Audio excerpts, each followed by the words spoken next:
Liberty's Guardian, Guns and Ammunition, a family-owned business located in the heart of Ohio's hunting country. Let us help you find the right shotgun or rifle for you. Or if you're looking for a pistol or concealed carry, we have a nice selection of compact and subcompact pistols for that too. Check out our website at www.libertiesguardian.com. That website again is www.libertiesguardian.com. Go to the website and check out our selection today. Join Mark and Todd for Weapons Wednesday, where you'll learn how to use everything from your bare hands to your average AR-15. The 12 gauge autoloader. Sure. The 45 long slide. Yep. With laser sighting. You betcha. The Uzi 9mm. Yes, sir. Phased plasma rifle in a 40-watt range. What are you, crazy? Wrong. Okay. They'll talk about that too. So whatever question you have about whatever weapon you have, call Mark and Don on Weapons Wednesday. And remember, your mind is your first best weapon. We all need to prepare ourselves. You might have the food, water, gold, and silver, but ask yourself, are you truly prepared? That's why you need to visit MaineMilitary.com. MaineMilitary.com carries everything you need. Gas masks, fire starter kits, high-capacity magazines, chemical suits, military surplus items, and much more. Do you own a firearm? MaineMilitary.com has a large selection of pistols and rifles suited for your needs. Are your local stores sold out of ammunition? Call or visit them today for prices on hard-to-find ammo and bulk ammo orders. You don't need to worry about having a military surplus store in your area because MaineMilitary.com is the only store you'll ever need, all from the comfort of your computer.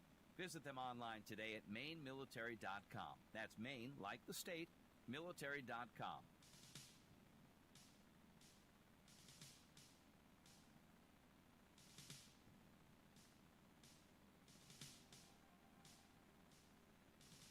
I had a dream the other night that, well, I didn't understand. A figure walked in through the mist with a flintlock in his hand. His clothes were torn and dirty as he stood there by my bed. He took off his three-cornered hat, and speaking low to me, he said, "We fought a revolution to secure our liberty. We wrote the Constitution as a shield from tyranny. For future generations, this legacy we gave. In this, the land of the free, home of the brave. The freedoms we secured for you, we hoped you to always keep. But tyrants labored endlessly while your parents were asleep. Your freedom's gone, your courage lost. You're no more than a slave. In this, the land of the free and home of the brave. You buy permits to travel and permits to own a gun. Permits to start a business or to build a place for one. On land that you believe you own, you pay a yearly rent, although you have no voice in saying how the money's spent. Your children must attend a school that doesn't educate, and your Christian values can't be taught according to the state. You read about the current news in a regulated press, and you pay a tax you do not owe to please the IRS. Your money is no longer made of silver nor of gold. You trade your wealth for paper, so your life can be controlled.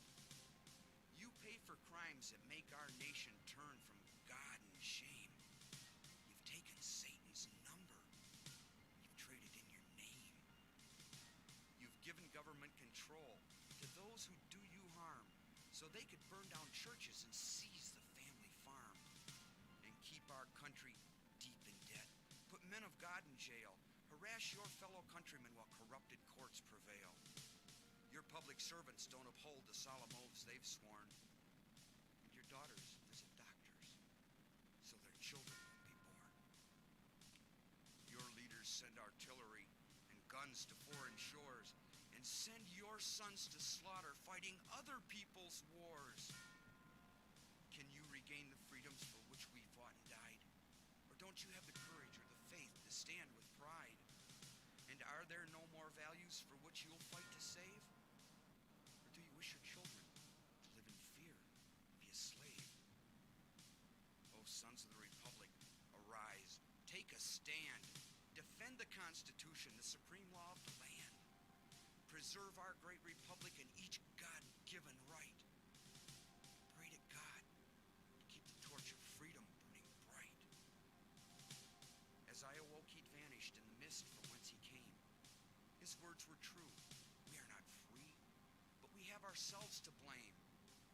For even now as tyrants trample each God-given right, we only watch and tremble, too afraid to stand and fight. If he stood by your bedside in a dream while you were asleep and wondered what remains of the freedoms he'd fought to keep, what would be your answer if he called out from the grave? Is this still the land of the free and home of the brave? God bless you, and God bless this republic.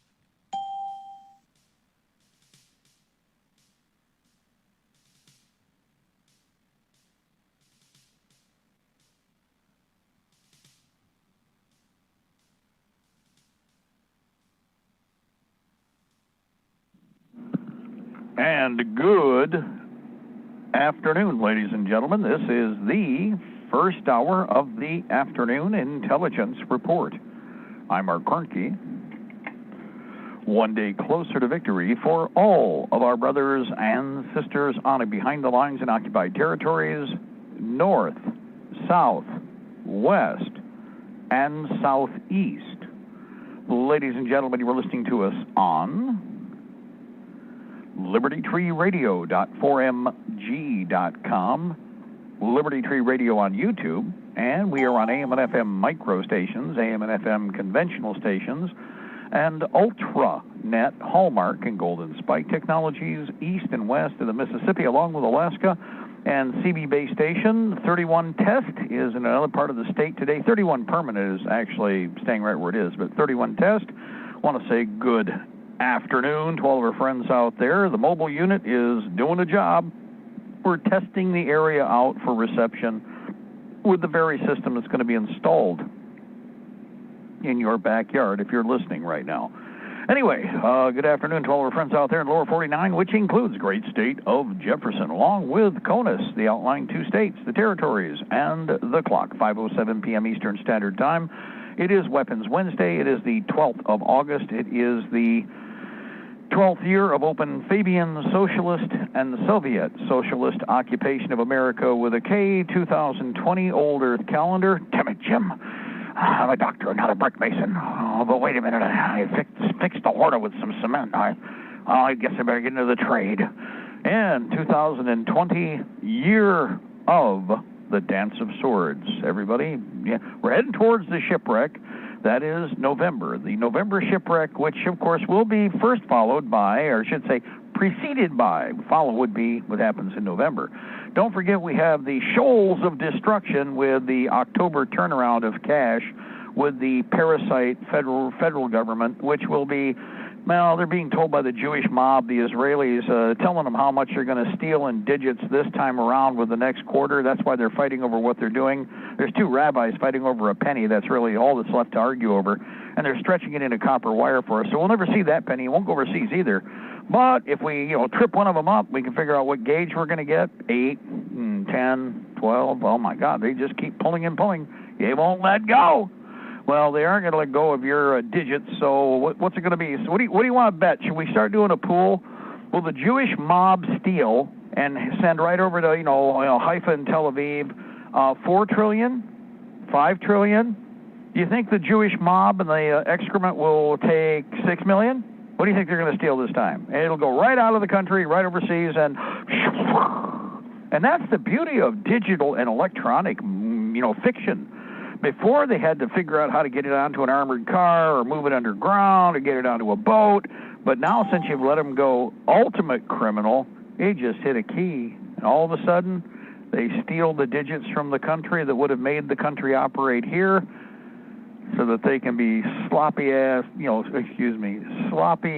bloated, disgusting, big schnozzed blobs overseas. Jabba the Hutt's other sister, and brother. So anyway, it is Weapons Wednesday. A couple things. I had a question somebody was asking because they're out there in force. The Zastava Yugo M70 semi-auto pistol. Basically, and again, this is a new offering. It's been out there twice now. It's out there again in the third wave, I think, if not the fourth, depending if you count the first smatterings that came in, 20 years ago? Basically the same model, little different cut on the frame. But it's kind of a baby Tokarev. And what's neat about it, though, it's a slightly different design, but it's from the same people who still build a brand new out-of-the-box 30 caliber Tokarev, and they do make some in 9.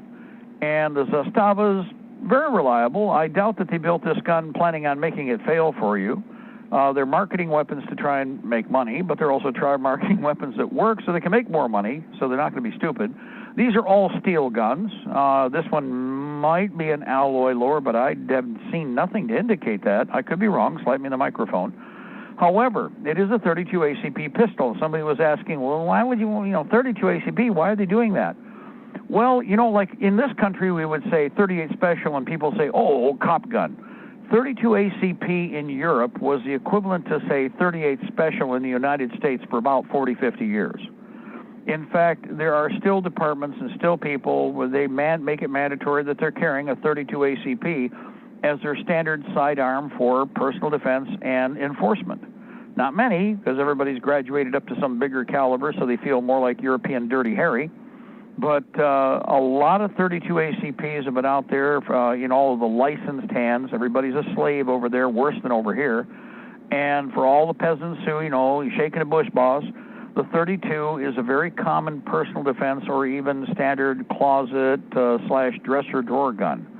It is here too, but over there, it's pretty much, like I said, the equivalent to 38 Special. One of the other reasons is that many of the either cities or the states or the province restrict what caliber you can have. So when somebody was asking me, like, Janice was asking, she had an email, Spike, forgive me, and she was asking, well, why would they make this? Okay, it's like there's all these other guns out there. Yeah, well, it's a $200 brand new pistol off the shelf. It's easy to handle.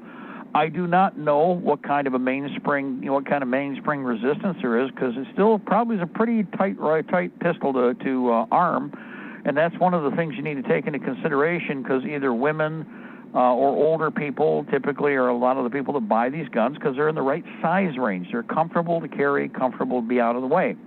To just put out of the way where they're not something that's bulky. Like people want to carry up to and including an AR-15 pistol.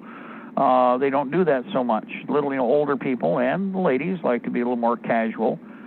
This is in that category. This fits all of the basic parameters, and 32 ACP is available now. There is some 32 Preview Partisan hollow point that just came in, and this is in the Parabellum, or forgive me, the round tapered projectile jacket to where the hollow point is relatively small and almost like almost the absolute top crown of the projectile, which is good because that means least likely to have feed problems with any handgun that's out there. The PPU stuff actually comes from the same place that this Stava pistol comes from. So if you were looking at these little 32s, they're okay, but I would point out also, go down and look at the price on the magazines. The average is about $35. Now, I would say probably closer to $40, but there are a few, if you can find them, and they're still in stock for $35. So this is a nice little utility pistol. Would I carry it on my belt? Yeah, I would. 32, Mark? Yes, I would. I actually, again, I'm going to be placing the bullet where I want it. I'm not spraying and praying. And while it's not a full-size big gun, if I had to put something on my belt, at least this is a decent little barker. Again, it's an 8-shot automatic, 32 ACP. I'd have to break down and buy a bunch of mags, and they're not that cheap. That would be the hindrance. But it's not that this is a surplus gun. This is more, again, it's a used gun from one of the departments probably, because that's why they got a quantity of them. But the gun is still out there in circulation and on the market, new in the box or used. In this case, well, these are used for $200 at, JG sales. They're upwards around $260, $270, I think even $299, brand new in the box.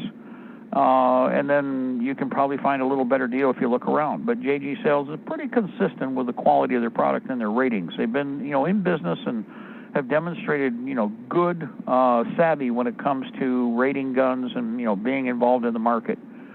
So if you are looking at it, because I understand, Janice, you're out there in Arizona, then if it fits you, if it makes sense, and you have the money, then yeah, it's a good pistol to invest in. I would, when you start creeping up towards $300, you're looking at like a lot of the surplus guns. I'm going to point out, or more, by the way, I should say $300. $400 or $500 for like Browning high powers, $600 for Browning high powers. Well, those used to be the Gopher gun when they were cheap, the Go-To gun. I'm going to go for that one because that one's reasonably priced, and the others that are brand new are like outrageous. Well, we've gone full circle. All these earlier guns are now collector's items. They're becoming classics. They have, all the words that make the wallet sizzle, okay? So they're not necessarily the first best choice for everybody. The only balance there is, like I've said many times, if you have a unit like myself, I bought many, many Browning high powers. I have bought many, many, many 1911 frames, not just all, U.S. pattern, llamas, stars. I mean, hundreds beyond count, but we paid under $100 for them.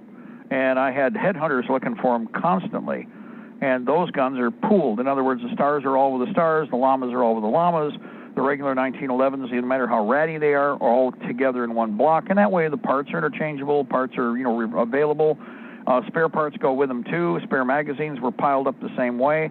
I would do the same thing with these, were they a little more reasonably priced. But these are the prices of today. Okay. Otherwise, when you start getting towards $300, we've already read out here on the program. You can go to Classic Firearms, or you can go to CDNN Sports, and you can buy a gun for about $300. It's brand new in the box with 2 spare magazines. That's in 9mm or 40 caliber. Mostly they're in 9mm. See, that's where the problem is. We're at that point. It's like the same is true with surplus rifles as opposed to sporting rifles. With the price that surplus rifles have gone to, and they shouldn't be there, it is cheaper and a better investment right now to buy a bolt-action Remington or a bolt-action, one of the new Savages, one of the little lighter rifles, for $250 to no more than $300, and that's with a scope. So there's the balance. It's like, yes, that K98 Mauser is built like a brick doghouse. You can beat people with it, bayonet people with it, turn around and shoot somebody with it at a couple hundred yards, and it'll pretty much keep doing its job the way it's supposed to. But it's a lot more expensive to do that now with that rifle. Now, is it worth it? Well, that's a personal flavor choice. This is America. You can buy whatever you want. Maybe you want it for your collection anyway. Let's not forget that, the World War II was way beyond 70 years ago, okay? So with that being the case, they were looking at, these are literally classic antiques in that respect. I don't use that word all the time, but they are classic antiques. They're lethal and perfectly serviceable. Lethal, very lethal, as in, it's an old gun. I can put my barrel near the guy. No, it's just as deadly as it was when it was produced with the intention of putting leaky holes in people at the greatest distance possible. Beware and watch out for dingleberries that are doing that. Well, it's an old gun. And then because they've heard the word obsolete and a bunch of other stupid nonsense made about the firearm, the first rule is, it's a gun. Guns were meant to hurt people. Mr. Bullet knows no friend. So always remember to slap someone sides the head when you see them going goofy because, it's just an older gun. Even black powder, yeah. We had somebody say this, some woman said this, yeah, black powder, that's not very harmful. That's not dangerous. Like Larry said, he goes, yeah, lady, that's why they used it in the Civil War. They didn't want to produce too many casualties. Yeah, okay. So, again, there are a bunch of other solutions. That's something I'm going to address in a minute is black powder stuff that's out there because I've had a bunch of questions on that again. And, yes, with everything drying up, there are some interesting buys. But again, with the Civil War reenactment stuff, it's gone crazy town price, and there's nothing that was... It used to be, again, there was a low, middle, and high-range gun, and the low-range guns were serviceable enough. I've had many of them. In the Navies, in the Remingtons, didn't make any difference. Brass frame, steel frame, stainless steel frame. But now the prices are crazy town. One of the reasons, because there isn't any requirement for paperwork on them. So we'll address that in a minute. But one more thing about this with these Zastava Yugo M70 semi-auto pistols, 32 ACP. whichever person you buy from, those guns are pretty flat, pretty straightforward, and there's not a whole lot that can go wrong with them easily. They are built heavy. Remember, they're a police martial arm. The other thing, Yugos have done a pretty good job for decades and decades and decades in building decent products and competing against everybody else. Because you got to remember, I keep using that word, competition, just like what you're in right now for your lives here in America. When you're in competition and you're serious, you actually try to make a decent product. So these work. By the way, they were being carried by police. They always want the police to shoot people and try to do it well. So they're cop guns. It's like we were talking about the 38s a little bit ago. Now, next, on black powder, there is, and if you don't know this, there is a vast selection of black powder replacement cartridge cylinders for black powder guns. One of the reasons, a lot of competition shooters, cowboy shooters. Now, they aren't going to be in dirty, hairy calibers. They're not going to be in dirty, hairy chamberings as far as or powder charges and loadings. But they are very serviceable as standard single-action revolvers. Not all of them are single-action. There are Smith & Wesson top breaks, a bunch of other guns out there. Now, those do typically require paperwork because they are a modern cartridge gun. I should correct myself there. But the Navies and the knockoffs of the Navy frame and the cross-strap Remington, they're everywhere. I mean, there are tons of them. And you can pay whatever god-awful amount of money you want on them. You can spend a little less, or you can spend a lot. Now, a lot of people have been asking, well, are those safe? And it's like, okay, think about this. It's not like they were built during the Civil War, nor are they, 150 years old. Because of this, they're modern metallurgy, and even if, let's say, they were the equivalent to a European Star pistol or a Llama, they're using black powder. Now, even if you switch to a cartridge cylinder, you might notice that there are these things I've talked about for quite some time, which, by the way, a good carrier for this is unammo.com, unammo.com. They have what are called cowboy loads.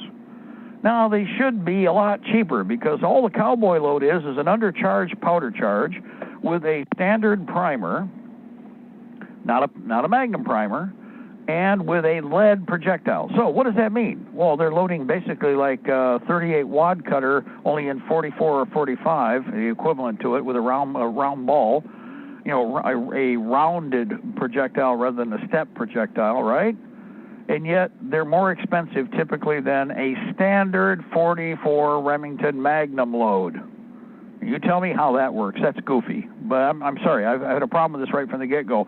Well, it's because it's a cowboy load. That means it should be about half the price of a 44 Magnum load. Not twice the price. Hey, Mark? See what I mean? I get pissed when I see stuff like that. Only because if you know anything about reloading, man, this is a hack. Dudes, this is really a hack. So, anyway, they're out there and they're enforced. Go ahead, caller. Jump in there real quick. It's John from Kentucky. Hey. I recommend, I'm doing pretty good. Thank you for asking. I have a pair of the Ruger Old Army in 45, and they're premium now, I guess.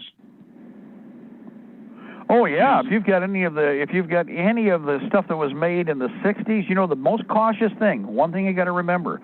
My brother was into Civil War reenactment back in the 60s, and I got tied into that as, a young guy because they needed, there was a Loomis battery. He was with an artillery, Confederate, Union artillery, Michigan artillery unit, okay? And cannon cockers. But they also had a skirmish unit, obviously. And a lot of the stuff that was made, the farther back you go, you got to remember that's 50, 60 years ago now, isn't it? And a lot of the stuff that we've had hanging around has appreciated and doubled and even tripled in value to the point where some of the stuff is almost as expensive because it was custom built by a lot of the guys back in the day.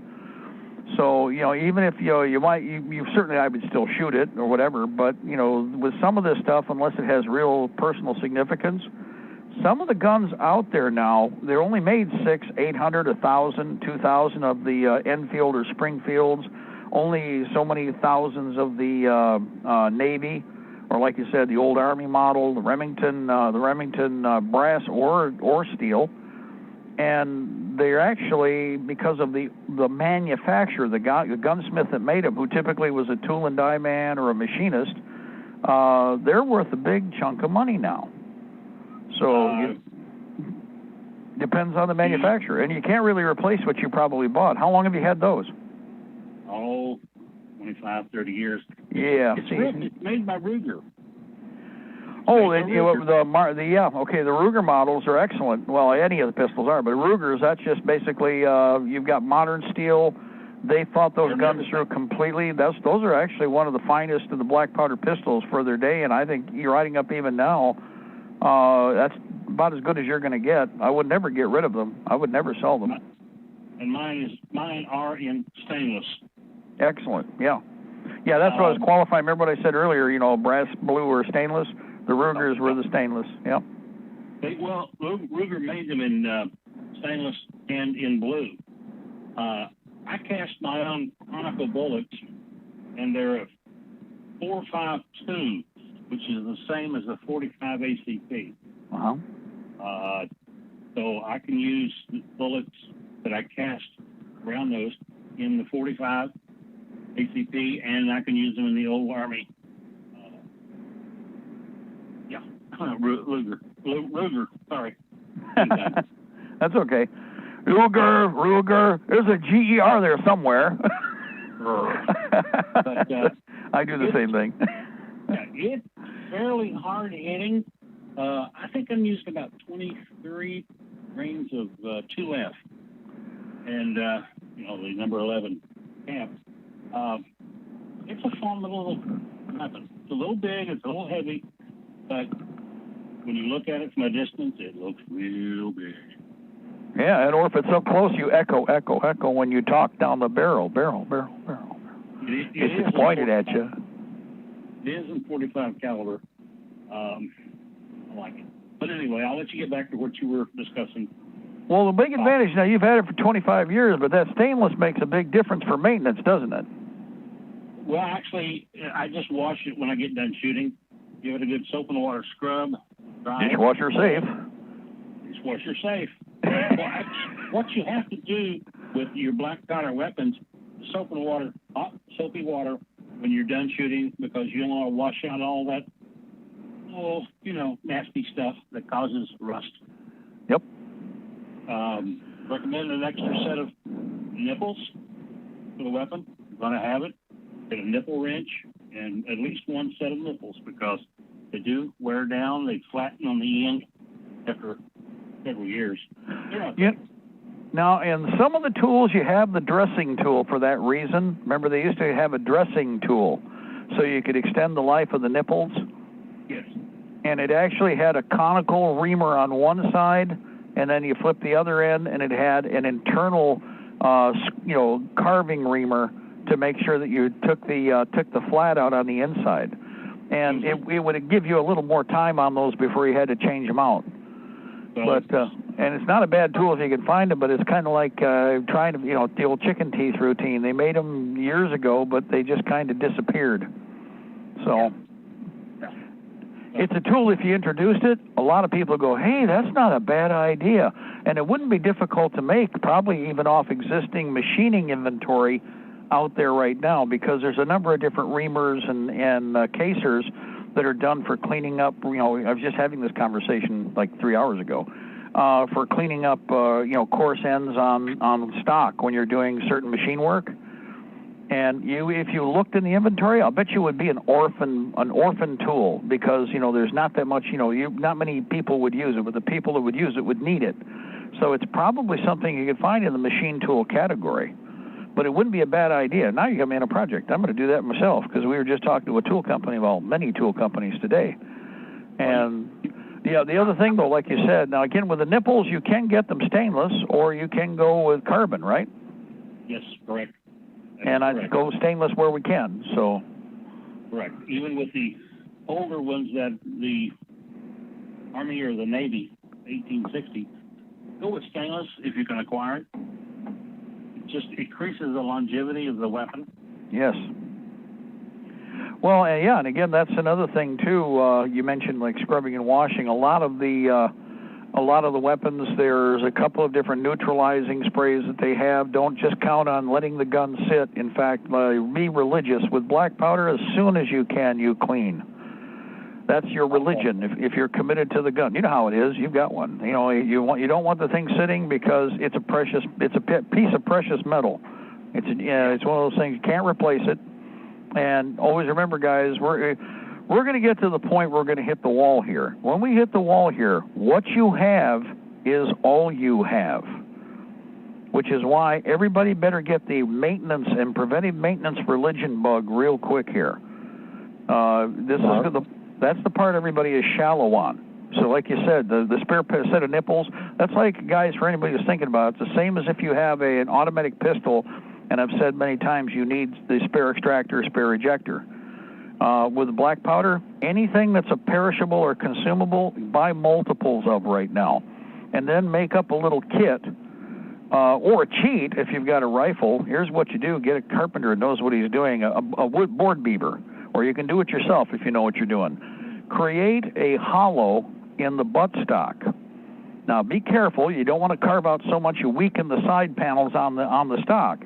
But make a channel, if there isn't already one there for something else, and there might be depending on the gun you've got.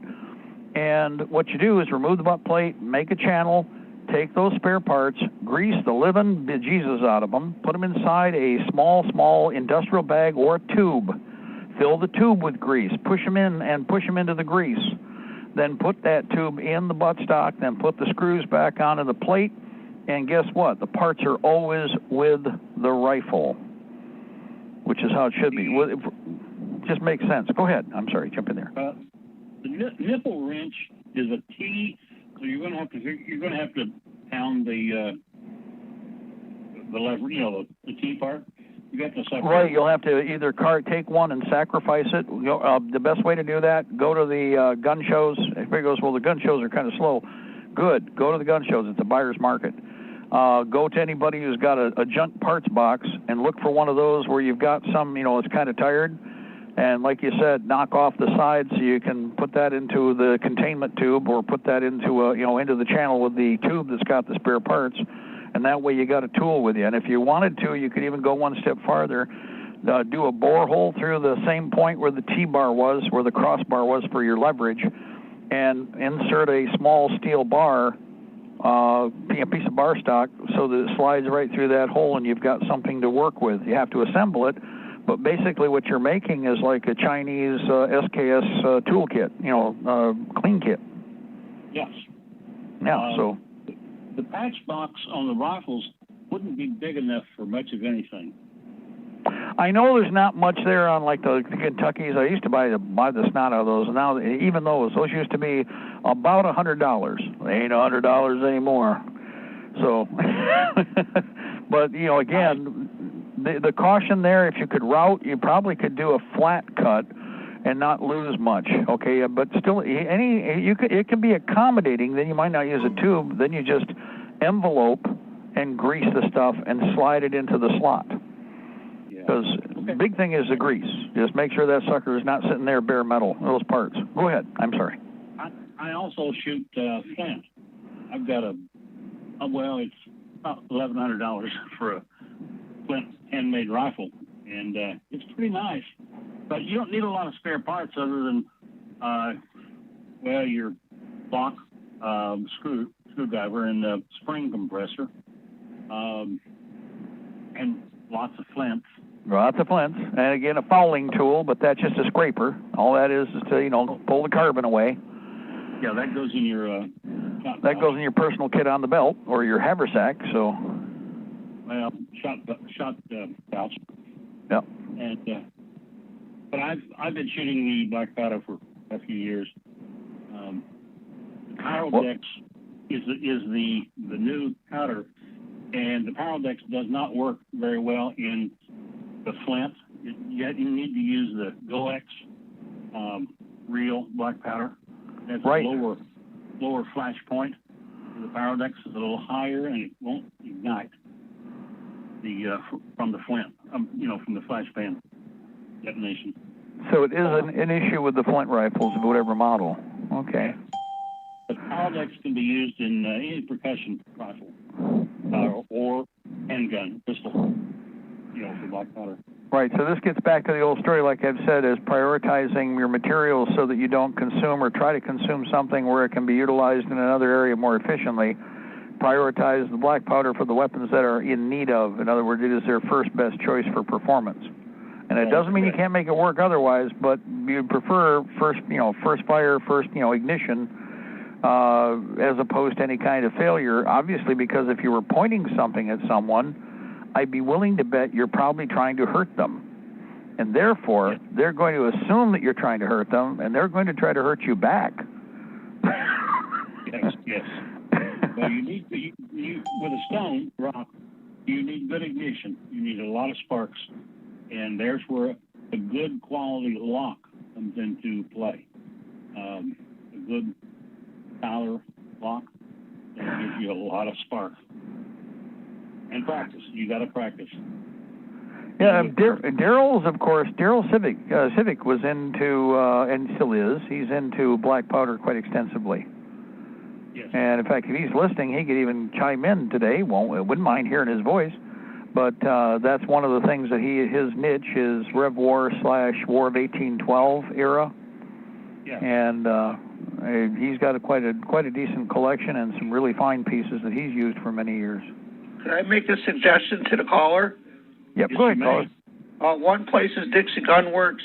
Another is if you ever go to rendezvous, these guys they live, breathe, and eat this stuff. As far as for finding parts, maybe buying one. Another thing on your flint, your best flint is probably going to come out of New York State and from Great Britain, as far as for really high quality flint for rifles. I've been told this by many people at rendezvous and that. And, that they do this for years. They do the Rondi circuit, as they call it. But those are some resources. A cigar tube, aluminum with the cap on it, might be long enough for some of the parts you want to grease up and to put in that stock, like you were saying. So that was just another idea. Oh yeah, that'd be great. Those are any of those long cylindrical cigar tubes, or either plastic or aluminum. Both of those would work. Those would be perfect for the mission. Mike, this is John. Go right ahead. I use the French amber flints, and I usually go for a twofer, which means it has a striking edge on both sides of the flint. So when one wears out, you take your screw out, loosen it, reposition it, and then tighten it up. I use twofers, and I like the French amber. Are you familiar with that? I've never heard of it. I used to flint nap it a few years back. I used to do a bit of flint napping, and Native American, makes knives and things of that nature. So I know a little bit about stone and that. And so, but what people told me at the Rondies and that, because I went to flint nappings as well, but they did mention like that, it's a chert. It's a chert that comes from, I believe, Great Britain and Ireland, and also New York State, that those seem to have a superior quality. But I never heard about the French, so that's interesting. They did make one. I've gotten some of my flint from northern Minnesota, a place on Knife Lake. There's some good quality. It's good for making knives. Have you heard of that, Knife Lake? What's it called? Knife Lake. It's in the Boundary Waters. You have to paddle your canoe for a couple of days to get to it. But there is I've never been to God's country. Well, I used to go about twice a year. And there's a place on Knife Lake where I was chipping out a boulder about the size of a two-car garage to get the flint that I needed. Oh, wow. In other words, it is probably still sitting there waiting for you. Yes, it will be. For a while. And that's one of the things, too, is when you look at the raw materials, because, guys, this is the other thing that we need to talk about is phase one is we're using what we can off the shelf, but we are going to be going back full circle to raw materials acquisition, raw materials coursing, and then raw materials finish. This is a business unto itself in every category that where we have manufacturing that's going to need to be supported. Grinding surfaces and striking edge rock, metallurgy and rock of any kind is going to be is not just a science, but it would be a great business to get into again. You have the working knowledge, and remember, what's going to happen here is you're going to see a progressive increase in interest. And when that happens, whoever's on the market first and really, really has a grasp of the technology is going to be the lead and is going to stay in the lead. So something to think about. You've already done the basics. Harvesting / quarrying / panning, depending on what it is, metal or stone, is a science unto itself that most people don't ever imagine what the raw material looks like before it gets to the finished product. And that is something that needs to be thought of as one of those up-and-coming priorities. Every element of manufacturing in this country is going to have to be redeveloped. We're going to be at war for a long time. And somebody goes, well, we flint for flintlocks? Oh, no. Let me point something out here. Okay, when they did all that chipping, when they used to do chipping like you're talking about, you get flaking and other material, you get other size elements off of whatever you're doing as a final product. All of that would be put to use. And in the industrial, from the industrial end, understand, if you take a look at the nature of flint, how many different applications there are for instance, creating a coarse to medium grade and even fine grade aggressive powder or aggressive grit, for instance, surface handling, surface finishing. All of these materials, one rolls over into the next, which rolls over into the next science, which rolls over into the next science, and all of it's applicable. But black powder, as far as I'm concerned, if it goes, it's obsolete. It's like, no, it's not. If it's a choice between me putting a 70 caliber bullet hole in somebody in the middle of the night when they thought they were safe, and now I have their very fine 21st century magazine-fed space rifle, I would say that 70 caliber, oh my God, gun did a pretty good job. And it will kill you dead. It's not your first best choice, as somebody would say, but that depends on the person. And again, reliability is all a matter of understanding the technology, too. It is not my first choice. Oh, yeah, there's all kinds of other things. By the way, a ball-peen hammer will get you a century just as well as any gun will. Right through the helmet, dude. You should see my war clubs that they made, not just the stone ones, but the ones they're like 7-inch long spear points, but just over large. Those make one heck of a war club. I mean, I'm not kidding. You take an eagle's claw. Basically, what it comes down to, if it's any kind of spike, basically it's the equivalent to a European eagle's claw. The armor penetrator, can opener.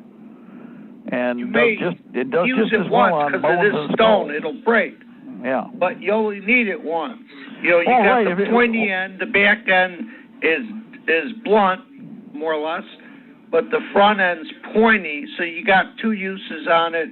And you take that rawhide when it's wet and pull that down good and tight and tie it all up. Put it in the sun.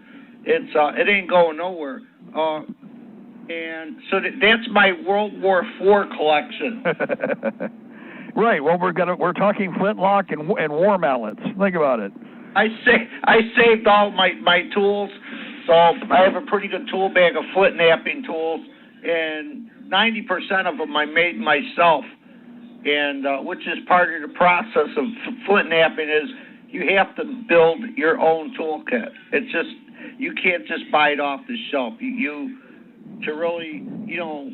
take deer antlers. You can use those for flakers, what they call flakers, to flake the sharp edges and stuff like that on the point. And the boppers are made out of copper caps with lead in them. And then you put epoxy in there with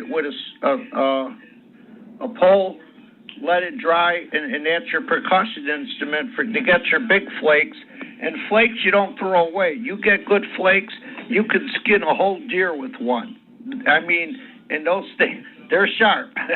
I've split my leg open and didn't even feel it.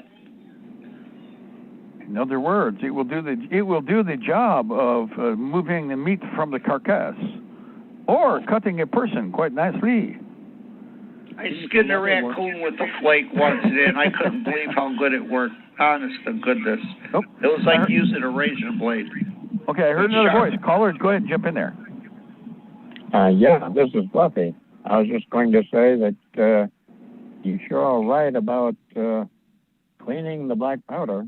I've got an Liberty 44 cap-and ball pistol, and first time I shot it, it was fun, and I put it back in the box and came back to it a few days later to find it was completely locked up.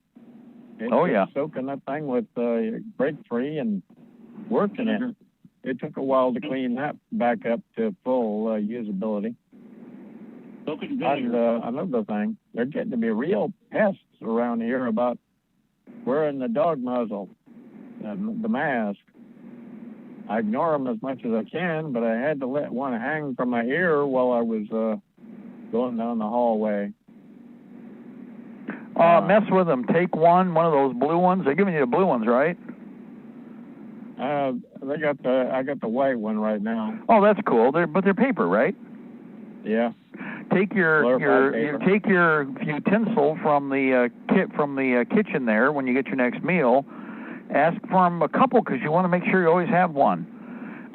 Poke a couple of eye holes in it, and the next time you go down the hallway, put it on as an eye mask. And if they ask, it's like, but the chief cook and bottle washer there, Mr. Dr. Kevorkian, said we need to start wearing eye covers. Are you guys going to make up your mind? Which is it?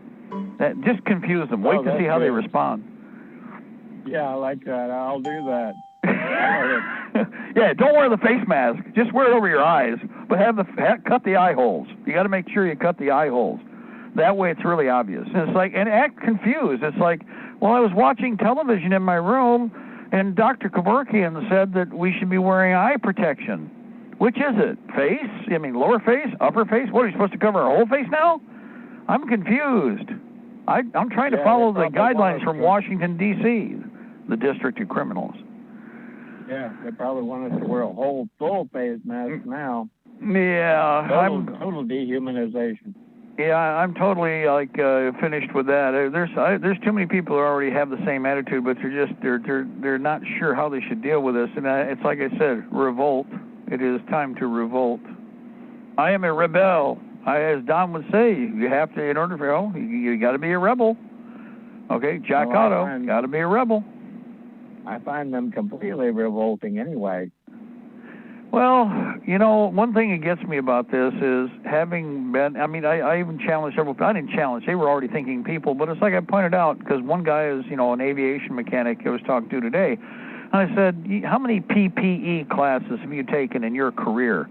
And he goes, oh man, I got to take there's a dozen different classes you have to take, and you have to recertify every year. I said, including all the information on respiratory and restricted space. And he goes, oh yeah, and confined space operations. I said, is there anything here that makes any sense, just based on what you've had from OSHA and my OSHA right here in Michigan? And he goes, there's not a thing that they're doing that makes any sense at all based on what they give you as a class.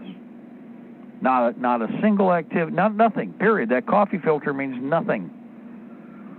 And again, all you do is start challenging people, because it's like I've said, guys, all of you listening have had some part of one industry or another's effect. You worked in it. You may be a tradesman, whatever. Here's the thing, with all these overreaching government agencies, they shoved all this crap down everybody's throat, and now we're supposed to turn our brains off and forget everything that we were told as a class by the people who are in charge, and we're all supposed to go brain stupid. And that's what really sickens me, because it tells you that they have absolutely no respect for you whatsoever, and they figure you're dumb as a box of rocks, and they can get away with anything. And those kinds of people, I have no problem shooting. That's why, like I said, we aren't going to get out of this without having to have a fight and get rid of the problem. It's a physical one. This is not going to be an ethereal one. This isn't going to be well, we can relate. There's no relating with Fruit Loops. wicked people and liars. These characters are criminal, and they got to be done away with. And that's just where we are. Hey, Mark. Go ahead, caller. Jump in there, please. It's Phyllis. There is a YouTube video that's probably worth a watch. I'm not sure if anybody or everybody's aware of it. It's It's Dr. David E. Martin. David E. Martin exposes Anthony Fauci. I was calling Fauci and the CDC for domestic terrorism under the Patriot Act. He goes through parts of the Constitution as well. It's about a little over 31 minutes long, and there are 2 PDFs attached to it that if you want to send them to your congressman, I know it's not really worth probably much, but it kind of puts them on notice that there is definitely something that was unlawful that happened here, and it's going on, and it's not stopping. And so I thought it was worth a look for anybody who's interested. Absolutely. Well, again, real quick, before we go any further, we're almost to the top here. I heard another voice. Do we have another gentleman there in the wings? I heard another voice that... I'm still here, John. Okay, there we go. Real quick, go ahead. In my hazmat training, I went through a lot of the CFR 49 training classes for work and on the fire department. Yep, exactly. The CFR 49 manual is informative. You can learn something from it. Over. Well, see, there's the thing. It's not that the working knowledge is incorrect for properly applied. The technology and what we're doing right now, if everybody is supposed to be in as grave a danger as they claim, then everybody should have a gas mask, and everybody should have the proper PPE protection depth filters on the mask. But you know what I said a year ago, and 5 years ago, and 10 years ago, 20 years ago, and 30 years ago, but especially it's obvious right now. They don't want you to have that equipment, because if you had that equipment, when they really do spray your ass, you wouldn't be affected by the terror machine they're going to plug in. So all of this is, well, here's the term for it, BS. Because otherwise, we'd really be looking at this the way we should. I mean, we can buy brand new, all face, half shield, full shield exposed, so you don't have to worry about claustrophobia.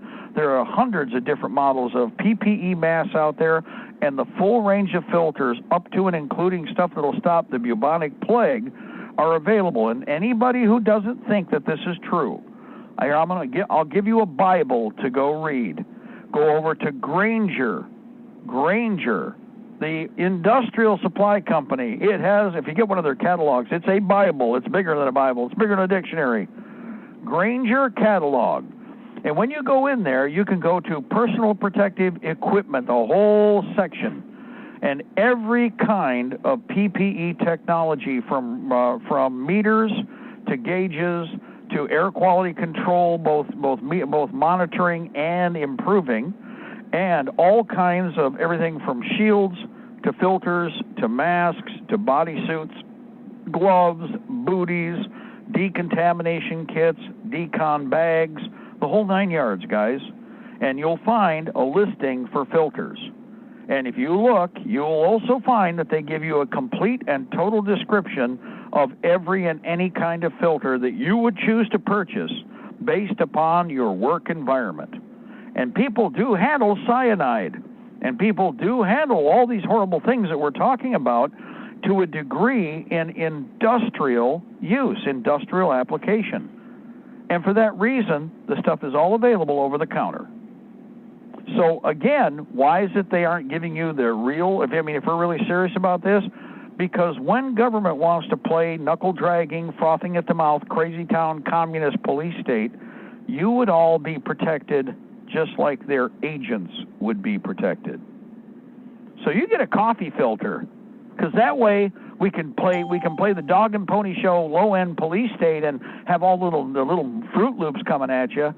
And when the time comes, and wow, people are dropping like flies, maybe because somebody did get sprayed in an area from something, And you're grabbing your coffee filter because government told you your coffee filter would save you from nothing.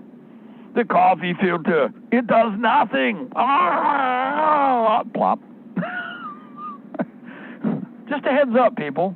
And again, all of you have had one court, and again, if you're talking volunteer fire department, police reserve, sheriff's department reserve, and don't forget all you military people out there, how many times have you had to take what are basically reinforcing classes and courses? Some of them are required by law, by guidelines and requisition because you're in the job. You're required to recertify and have a course every year. And all of this crap is going contrary to that. In fact, even like I said, I watched this one crazy person. Okay, they leave their car. They leave the guy. It's a man my age. He left a Suburban. He goes out of the Suburban. He goes into a store. He comes back out. He's got purple gloves on. He's got his glasses on. I assume he thinks those are his goggles. And he's wearing a coffee filter. And he gets back in the car. Now, the car hasn't gone anywhere. In the car, the doors have been shut. The windows were up. And he gets in the car and he picks up a spray bottle and he sprays the dash and he's spraying the column of the steering wheel. He sprays the whole steering wheel. He's spraying everything and he's wiping it down like a woodchuck, dudes. He's just going to town. And then it's like, wait a minute, okay? Now think about what you've heard about decontamination. What was the contaminated part of the environment or of the PPE? What's he wearing? Well, he came through. If we, in theory, we believe the BS of everybody's the plague out there, he walked in from a plague environment or a contaminated environment, sat down, and he's still using. He did not defrock. He did not undon all of the equipment and throw it into a decontamination bag, redon new equipment, stop, and then completely sterilize the environment you're going into if it was something you weren't familiar with and maybe a new location. But since it's something that you already had control over, and since you didn't drive the car into the contaminated store, it makes no sense that you douche down the inside of the vehicle while you're wearing a complete battery of contaminated and cross-contaminated pieces of equipment. You see how stupid that is? But it made him feel so much better. He was very, very drama queenish because he was doing all this with all the flair and he's making all kinds of so people could see because he pulled the vehicle up in front of the store. Okay, he's parked by the curb by the store, and he's so proud because he's going to town with that chlorine spray bottle or whatever the hell he was using. And by God, I'm sure the vinyl was changing 3 colors after the 25th or 60th scrubbing with the bleach water. You know. Hey, Mark. Go ahead, caller. Jump in there. It's just as good as a fellow walking into a restaurant with a 45 ACP says he watched the Pale Horse movie and he has a mask on. Right. Sorry, but something there does not compute. Norman, coordinate. You have a little flashing button. Remember, Star Trek, guys, has some great episodes. Star Trek, remember with the androids? That's what we have out there with all the brainless, okay? Neat. And again, here's another question, because we had a yard sale down the street here. It was a big one. It was down beyond town, and everybody was stopping in there, and all these politically correct people from Ann Arbor, and boy, they had masked this and they had masked that. And you know what was really cute? At the end of 2 days, there were about 20 of those stinking little blue paper masks laying on the gutter right there around it, like an L around the guy's property. They're everywhere. I mean, they are everywhere now. They are down the street here on the road right now. Here's the other thing. Why isn't there a class on television about discarding contaminated PPE, guys? What are you supposed to do with cross-contaminated personal protective equipment? Drop it on the ground? That's a good point. Yeah, leave it in the yard. It's I could say something, but just think if you had body condoms and you left those body condoms used all over the parking lot, what would people think? Okay, or maybe smaller versions, maybe not body condoms, maybe they're just for only one part of your body. If you start leaving those all over the parking lot, people wouldn't be very happy. But it's very fascinating how people are more than acceptable of the idea that all this cross-contaminated, these cross-contaminated dog muzzles are laying everywhere. I mean, on the street, they're just chucking them out the windows. Well, how serious are they really about this issue of the threat of the coronavirus? Nobody is. It's all BS. Not so much. Not so much. God bless our republic. Get the New World Order. We shall prevail, ladies and gentlemen. The empire is on the run. And we are on the march, both day and night. Yeah, do you see a thing out by your store that has a biohazard dump box where you can take those old masks you're supposed to throw out every time you use them? Do they have a 0-point non-cross-contamination container out there? I don't see one. Never have. Never have. Wow, I guess it's not as serious as we all thought it was. Anyway, we're going to go to break. We'll be back in a few minutes here. Second hour coming up. It is Weapons Wednesday. Your mind is your first best weapon. Sharpen it.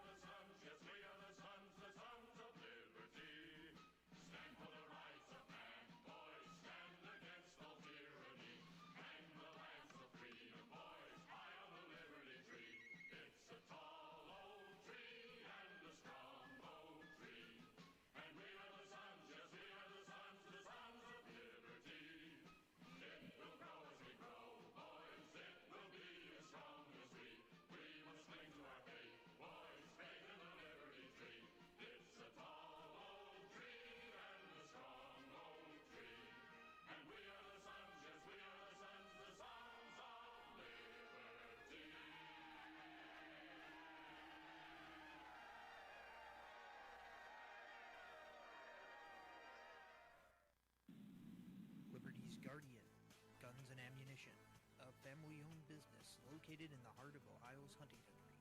Let us help you find the right shotgun or rifle for you. Or if you're looking for a pistol or concealed carry, we have a nice selection of compact and subcompact pistols for that too. Check out our website at www.libertiesguardian.com. That website again is www.libertiesguardian.com. Go to the website and check out our selection today. Join Mark and Don for Weapons Wednesday, where you'll learn how to use everything from your bare hands to your average AR-15. The 12 gauge autoloader. Sure. The 45 long slide. Yep. With laser sighting. You betcha. The Uzi 9mm. Yes, sir. Phased plasma rifle in a 40-watt range. What are you, crazy? Wrong. Okay. They'll talk about that too. So whatever question you have about whatever weapon you have, call Mark and Don on Weapons Wednesday. And remember, your mind is your first best weapon. We all need to prepare ourselves. You might have the food, water, gold, and silver, but ask yourself, are you truly prepared? That's why you need to visit MaineMilitary.com. MaineMilitary.com carries everything you need. Gas masks, fire starter kits, high-capacity magazines, chemical suits, military surplus items, and much more. Do you own a firearm? MaineMilitary.com has a large selection of pistols and rifles suited for your needs. Are your local stores sold out of ammunition?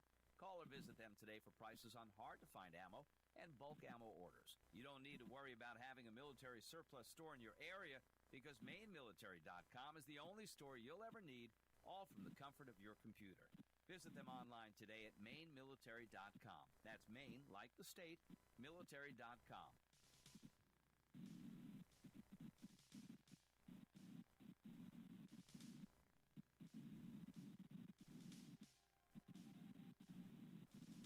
I had a dream the other night that, well, I didn't understand. A figure walked in through the mist with a flintlock in his hand. His clothes were torn and dirty as he stood there by my bed. He took off his three-cornered hat, and speaking low to me, he said, "We fought a revolution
got a little reverberation for some reason, scratchy at the end of each of the drum and snare tap.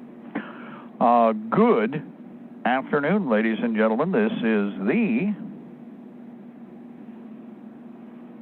second hour of the afternoon intelligence report. I'm Mark Kornke. One day closer to victory for all of our brothers and sisters, both on and behind the lines in occupied territories, southwest, east, northeast, and central. Ladies and gentlemen, you are listening to us on Libertytreeradio.4mg.com, IndianaFreedomTalkRadio.com in memoriam. We miss you, Spike. And we are on Liberty Tree Radio on YouTube. Live feed right now. Probably the easiest way for a lot of you with phones to hook up, especially because it's a very simple process, most important. And we are on AM and FM micro stations, CB base stations, and Ultra Net, Hallmark, and Golden Spike Technologies east and west of the Mississippi, along with Alaska. Good evening and afternoon to all of our friends out there in Lower 49, including the great state of Jefferson, along with CONUS, the outlying two states, territories, and the clock. Somewhere it's midnight, somewhere it's midday, wherever you're listening around the planet. I know we got a lot of listeners in Europe, and a lot of people even in Eastern Europe, which, by the way, is in darkness right now. So, again, that's why I say good evening. And I want to say hi to, June, and also to Dieter in Germany, who are listeners, and in fact they sent us a little message here last night, wee hours of the morning. And thank you to all of our rebroadcasters, no matter where you are. And today's date, well, it is Weapons Wednesday. It is the 12th of August. It is the 12th year of open Fabian Socialist and Soviet Socialist occupation of America with a K. 2020 Old Earth calendar, 2020 year of conflict, year of betrayal. The Dance of Swords begins. We are headed for the November shipwreck. But before that, we will hit the horrible course and treacherous shoals of October. Return the bottom out of the ship, Captain. Oh, bloody hell. And then we kind of, wait a minute, we're a little easier sailing, but we've ripped the bottom out of the ship. We're taking on water. Well, we're still uniformly sailing forward while the gunnels seem to be getting closer and closer to the water line. Oh, man. Yeah. Yeah, there you go. So anyway, we're going to be ready for that. We're not complaining about the problem. We are going to have to come up with solutions. And I mentioned before, since we got into some really cool subjects on raw materials. Guys, raw materials include glass, plastics, scrap plastics, okay? Something you're all, right now I know most you're not going to do this, but if some people are actually saving, for instance, glass of all categories. Broken glass. In fact, you're taking barrels and they are busting the glass up. Why? Well, some of these people actually do glass molding and they do glass shaping. They know what they're doing, and when the time comes, there are certain things that we want to be made out of glass. In addition to that, copper, brass, none of it should be scrapped. All of it needs to be saved. You take a 5-gallon pail. When you have wire, if you want to strip it, you can strip it. But I'm going to point something out. Sometimes for devices, we need short pieces of wire. So since it's going one way and it's going to be expanding out at high velocity after it goes off, then whatever we got out there, as long as it's a piece of wire that's the right resistance, it would be kind of nice to have a bunch of that. So you take a 5-gallon pail, and every little piece of wire, if it's going, it looks like it's going down the road. Example, you got an old appliance, small appliance, something that's burned out, toaster, open it up, disassemble, take the screws, put them in another container. Take old screws, old nails, they're non-priority, put them all into a container. 1 gallon coffee container is perfect for that, okay? Another thing that you can do is, again, with a wire, if you want to, is roll it up and inventory it. But don't worry about that, since most of you are worried about spending too much time doing this. 5-gallon pail, stuff that thing full. Small pieces, trimmings, cuts, something off of anything that's off of a piece of equipment that's maybe, okay, let's say even rusted. The copper wire is still useful. It's there. Old plugs, extension cords, whatever. Old power supply lines going to something. Even wire off of the and I would include old wall warts. Well, it's something I don't use. If that wall wart's serviceable, here's what you really can do to help us. Don't cut it up. Roll it up and don't throw it out. Roll it up, put it in a sandwich bag, and put that in with the copper wire if you want to, if you need a place to put it. Seriously. Little power wall warts can be used for plating. They can be used for any number of different missions, depending upon their conversion and what they produce in the way of DC electricity. Very valuable for other processes. No, not big processes, little production. Small production. But small production times 1,000,000 locations gets the job done. Again, how do you grab smoke? You can't. That's how you need to be thinking in every category. So anything, wall warts, plugs, wiring, if you got something that's going to get chucked, maybe you got even a car, be quite honest, break out the wire cutters, or better still, just break out your pliers and do all the quick disconnects you can and grab the wire harnesses out of whatever you can. Seriously, that's one of the copper wire is going to be one of those things that is so valuable. You don't want to have to look for it later. And you don't want to cannibalize or destroy things that are viable. In fact, even in the future, if you were making improvised munitions or whatever you're going to do, you want to cannibalize off whatever wreckage, detritus, or debris is out there because all the operating equipment can't be replaced. Think it through. Another thing here real quick, again with regard to PPE, personal protective equipment. Okay, let me give you an example here. I just went over to Granger's. Here's a gas mask filter for you. How much did you probably pay for your 40-millimeter gas mask? $9, $15, $20, maybe a whopping $40 or $50 for a little nicer military rig. Well, just in case you need a full-range filter that's going to protect you from virtually the end of the world and, probably dipping your butt in the middle of a chemical plant with all the vats broken, gas mask canister for use with 3M, TM, full face, full range. 40-millimeter DIN, $397.95 for a pack of 4, full range. These are virtually a full range filter. Okay, $395. That's almost $400. That would mean about $100 a filter. Yes, sir, it would. Now that's a volume price. And everybody was, well, that's expensive. Oh, yes, that is. But if you are looking for the very, very premium, deluxe, du grand, only the most expensive because it is the one you need for all of that very important protection, then you're looking at $200 a filter. Oh, and by the way, I'm reading off Granger here just to give you an idea. Gas mask canister for use with 3100 series mask, $128. You name it, it's there. Granger carries everything that's available in the industry. So, in fact, everything that you even see surplus, if you want to understand what your base cost is and what government spent to get your product, now, granted, they get a bid, the companies bid. So it's going to be a little less expensive, but not much when government buys this stuff. So just a little heads up. And I've said before, if you truly have the religion of I got to buy new, then, again, Granger is a good source for a lot of this stuff. It's not the cheapest on everything, but they do have everything. So if you were looking for product, then go over to Granger and go to their PPE. In fact, you can go to, security management and law enforcement. For part of this, then for personal protective equipment, because it'll cover a wider range of filters, by the way, too. Not just, military application, police application, and security application. Hey, Mark? But we're talking major cost when you're looking at buying it from the retail end or even at the wholesale end, and it's deep protection. Doesn't mean you don't need that, but I'm trying to give you an idea of what kind of expenditure you're looking at, which is why you want to save in one area to spend in the other. See how that works? Go ahead, caller, jump in there. Who do we have? Oh, Mike, what you're talking about, scrounging and whatnot, propane ain't gonna last forever. If you could put together or find at a barn sale or something, an old forge, not a giant one, just one, you could have an outdoor carport or something.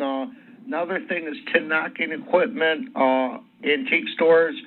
You take those old-fashioned soldering irons, okay? And the soldering irons are, you put them in the coals, get them hot, and you do your, soldering with that, whether it's tin knocking, copper, or even smaller things. Those things could become invaluable to have when you're in a no-power situation. You can still get the job done. And so, just having things like that, it's little things maybe we kind of overlook, whatever. And there's tons of that stuff because nobody ever really buys it. You go into where the tools are mostly in antique stores, and I mean, that stuff will be laid all over the place. Well, as a matter of fact, real quick, you bring up the forges. Don't want to go too far away from that. If you go over to Facebook Marketplace, guys, I'm looking at right now, the reason you brought that up, right down the road from me here in good old Dexteropolis, home-built forge with hand crank blower, okay? It's a simple, basically one of the wash tub models, the big, industrial kitchen, or not kitchen, washroom, laundry room. But again, there's a lot of stuff hanging around out there that becomes very, very useful for building your own. However, that's just one example. There are many examples that are available. Blacksmith coal forge hand crank blower, several models to choose from, as little as $50 a piece to as much as $150, $250. You can spend, like anything else, whatever you want. But if you look around and you're willing to travel, there is a lot of this stuff that people have either already developed or they're experimenting with, and they're going to go on to something else. Here's the cool thing. You don't have to buy it if you don't feel that it's right for you, but it's amazing how many people have put some really cool stuff together that's enough for the kind of work you're doing and to build on the learning curve. Another thing with as far as any type of work like that, anvils are like hen's teeth, so help me God. You got a lot of these old duffers. There's one guy out here, he's got about 800 of them. He's hoarding, like... I don't mind if he hoards. Just make sure you can sell them. Yeah, go ahead. Gotta die sooner or later. But anyways, what I'm saying is they have become so horribly expensive. If you could take, like, a tree stump, good-sized tree stump, and take a railroad tie, cut off about 3 feet of it, and, nail that thing down, there it is. And you just saved $1,200. Actually, we just made a trip Saturday. We did a series of raids I've already mentioned, and one of the things we got was a whole bunch of tooling from a guy who was a tool and die man. Okay, the sad part is that the kids didn't know anything about any of the tools, and they're younger than me, but they're still older, and they had no clue. Everything was in 5-gallon pails, including precision instruments, right? Or kitty buckets. However, can't complain. When you get stuff for almost nothing, you don't complain. But the reason we made the trip, one of the first reasons I wanted to go there, is right in the middle of the picture on Facebook was what? An anvil. And we didn't get there right away. We got there a little later than when the thing opened up, and they'd already had a line of people show up for one thing. Guess what they were all showing up for? No kidding. That anvil. I've been to barn auctions. I know. Yeah. So again, it's not that they're out there. Oh my goodness. Well, here's the thing. We're in Amish country, okay, from north of us, northern Michigan all the way down through Ohio and Indiana. This is Amish country. So if you do actually look, like in Ohio, and even right here, I just went to Facebook over to the anvils. Again, you can pay any price you can imagine, and few and far between are going to be less than a few $100s. In fact, every once in a while, one pops in, mostly, again, at these estate sales. If you get there quick, you might be able to make a pretty decent deal. And, again, they are worth their weight. Well, they're worth their weight. In fact, I'm looking at one right here. Anvils and axes, okay? Milan, Michigan. And the guy has a line of, hold on here, let me count. You just said yard full, right? 1, 2, 3, 4, 5, 6, 7, 8, 9, 10, 11, 12, 13, 14, 15, 16, 17, 18, 19, 20, 21, 22, 23, 24, 25, 26, and they go out of sight. I can't count them, okay? But the guy has these, in stock. I see a $750 price tag on one of them that I'm looking at right here. So, again, wait a minute. And then there's another picture with another line of them. I got to mark this, so I didn't know that. I didn't have this guy's information before. Again, this is including forming tools that go. There's a knock or a hole usually on the flat end of the anvil, guys. There's usually a large and small station.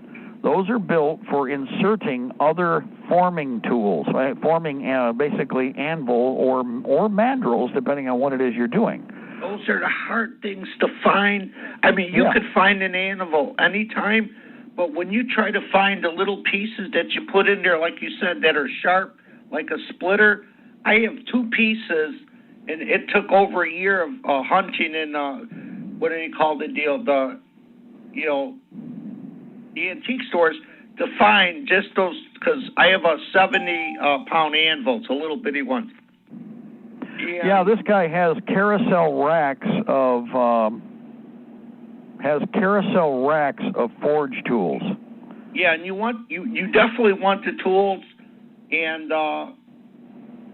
get as many as you can, because there have been probably almost 50 or 100 different styles of tools, and everyone does a different job.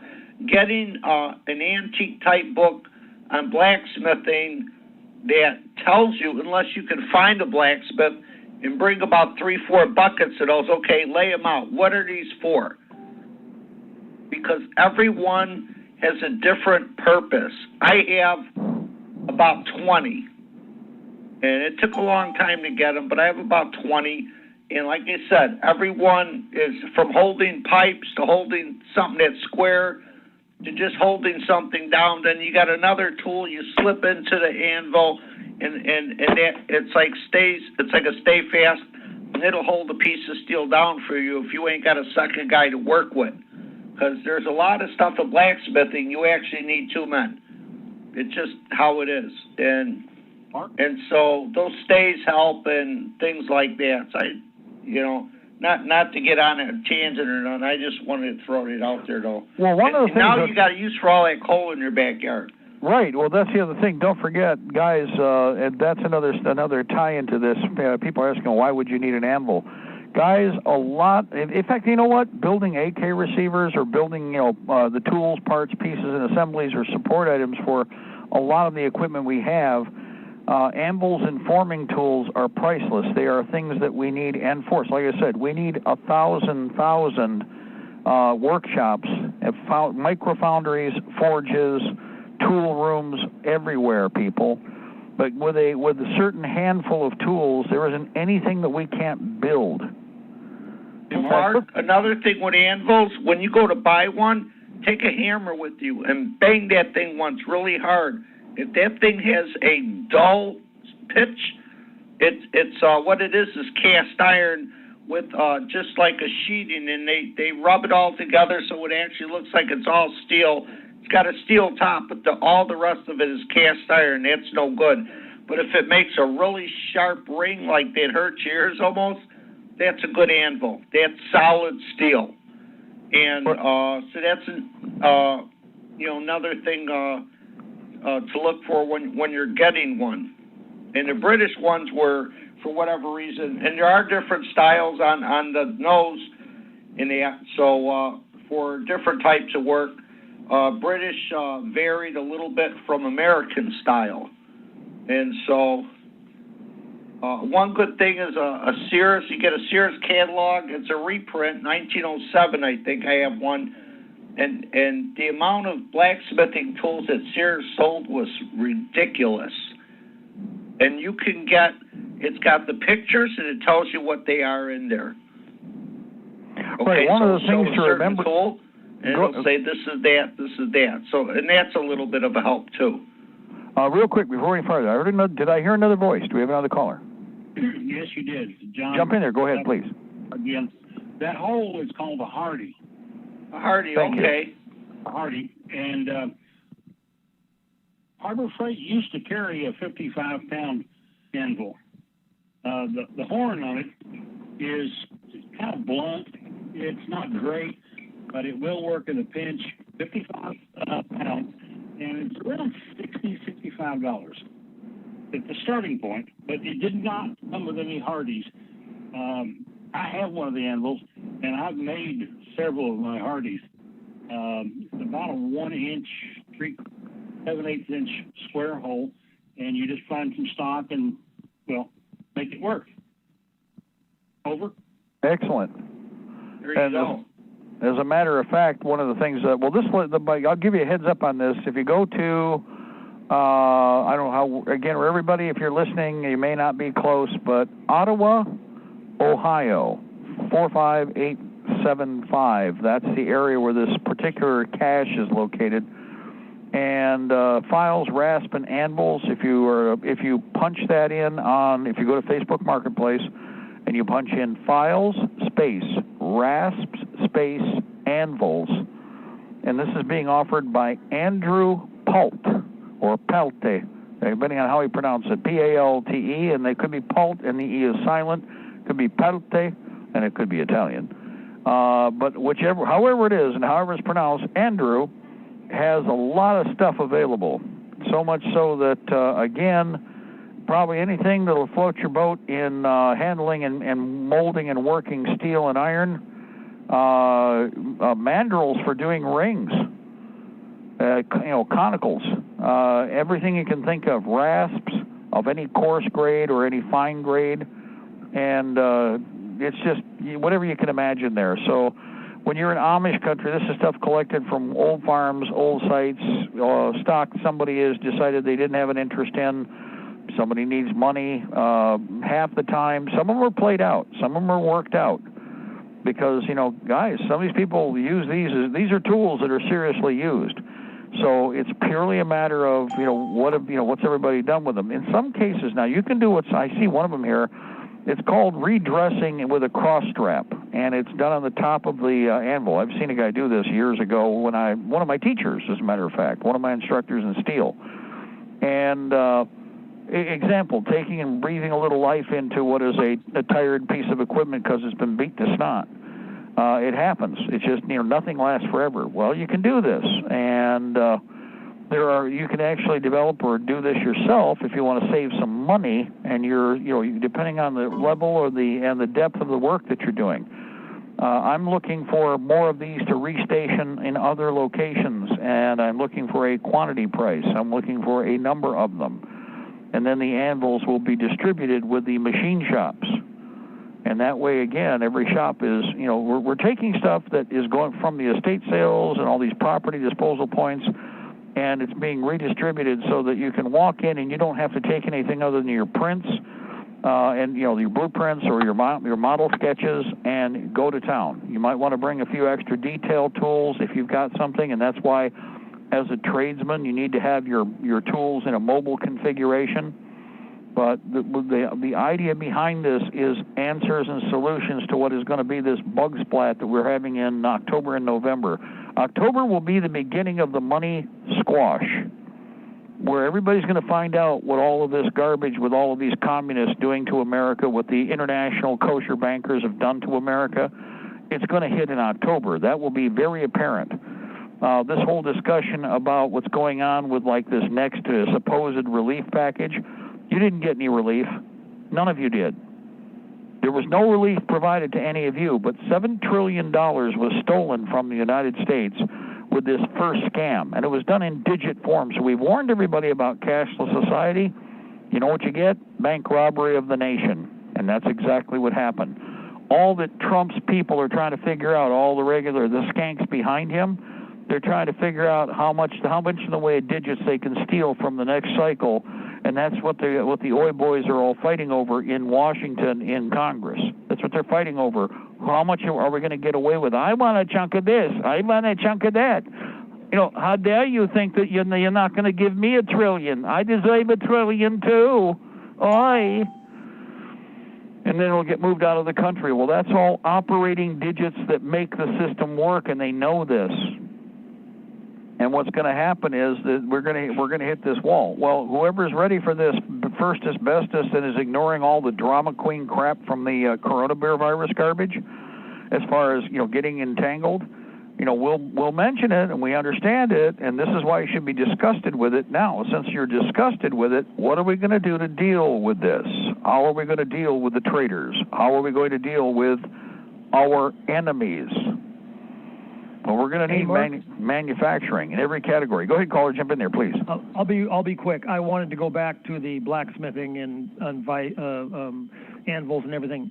There's a website. You just type in. You don't have to do all the www crap. Just Black Bear Forge. It's a guy in Beulah, Colorado.